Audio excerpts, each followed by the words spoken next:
Bonjour. Bonjour, chers étudiants. Nous allons voir la manière dont on construit la phrase argumentative. Nous nous intéresserons aux modes verbaux et aux mots pour argumenter. Le mode verbal permet de choisir la nature de l'action. Est-elle réelle ou non? S'agit-il d'un fait avéré ou bien d'une hypothèse ou d'une idée mise en doute?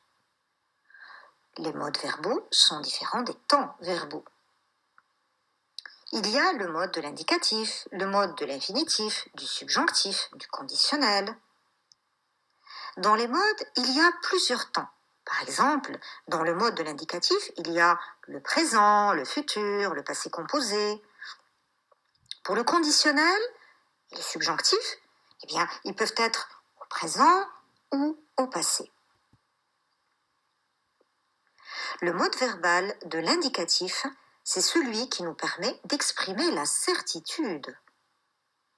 Les temps de l'indicatif sont le présent, le futur, le passé composé.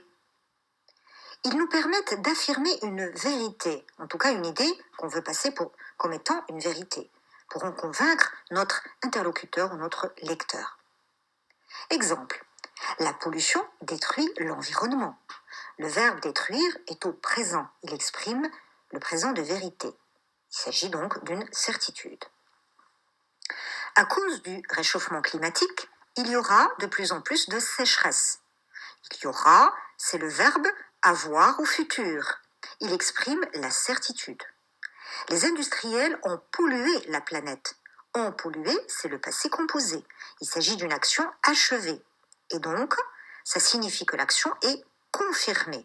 Il n'y a donc pas de place au doute. Le conditionnel est un mode qui exprime le doute. Justement, il nous permet de rejeter ainsi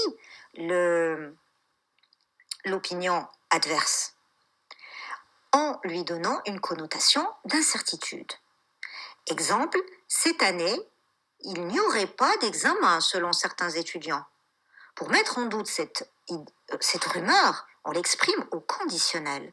Ce mot permet une sorte de distanciation avec l'idée qu'on rejette. Si on était d'accord avec cette idée, on dirait « cette année, il n'y aura pas d'examen au futur ». Mais comme c'est faux, on utilise le conditionnel. La chloroquine serait le meilleur médicament contre le coronavirus selon le professeur Raoult. L'utilisation du conditionnel est ici une mise en doute de la parole de ce professeur par ses adversaires. Eux pensent que ce traitement n'est pas assez efficace. S'ils étaient d'accord avec lui, ils diraient « la chloroquine est le meilleur médicament ». Mais ils utilisent le conditionnel, donc ils pensent le contraire. Observons la construction du conditionnel. Il y a le verbe au futur plus la terminaison de l'imparfait. Exemple, le verbe avoir au futur c'est aura, à l'imparfait c'est avait, au conditionnel donc ça donne aurait. Idem pour serait. Serait est constitué par le verbe être au futur avec la terminaison de l'imparfait. Le subjonctif. Le subjonctif est un autre mode qui exprime également le doute.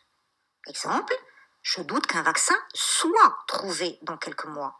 Le verbe douter exprime déjà le doute, mais en plus du verbe être au subjonctif, soit. Si on était sûr, on dirait je suis sûr qu'un vaccin sera trouvé, car le futur exprime la certitude. Mais là, nous utilisons le subjonctif, qui est le mode de l'incertitude, soit. Autre exemple, il est peu probable que les citoyens aient encore la force de rester en confinement un mois de plus. L'expression « il est peu probable » exprime déjà l'incertitude. Et le subjonctif complète cette mise en doute de l'idée. Je ne pense pas que le coronavirus puisse disparaître d'ici quelques mois. Je ne pense pas exprime le doute, en plus de l'utilisation du subjonctif du verbe pouvoir. Puisse. Si on voulait exprimer la certitude, on dirait « je suis sûr que le coronavirus pourra disparaître ou disparaîtra ». Mais j'utilise le subjonctif qui met en doute cette idée. Il y a plusieurs expressions qui nous aident à convaincre le lecteur ou l'auditeur de la véracité de notre thèse défendue. Ces expressions-là sont, par exemple, entre autres, il est certain que, il est évident que, en réalité, en vérité, il est prouvé que, il est incontestable que, la science, les spécialistes disent que. D'autres mots nous permettent de semer le doute, au contraire. Donc, comme par exemple, en prétend que, on croit que, ou il croit que, certains pensent que, ou certaines personnes pensent que, je doute que, je ne pense pas que, il est peu probable que. Ces expressions nous aident donc à convaincre le lecteur ou l'auditeur de notre opinion, selon qu'on veut persuader de la véracité d'une idée ou de les dissuader d'y croire. Maintenant, comparons ces deux modes, celui de la certitude et du doute. Nous allons voir que la même phrase peut dire la chose et son contraire. La pollution est à l'origine du réchauffement climatique. Le verbe être est utilisé à l'indicatif, c'est le présent de vérité. Là, ce sont les écologistes qui parlent, c'est-à-dire les défenseurs de la nature. Les écologistes, ce sont les défenseurs de la nature. La même phrase est dite par les industriels et les climato-sceptiques. Souvent, les deux ne font qu'un. Les climato-sceptiques sont ceux qui pensent que le réchauffement climatique est quelque chose de naturel, qui est dû à l'évolution de la vie sur Terre et qui n'est pas causé par la pollution. Ces gens-là disent « La pollution serait à l'origine du réchauffement de la planète. » Mais en réalité, c'est quelque chose de naturel. Ici, la phrase est au conditionnel.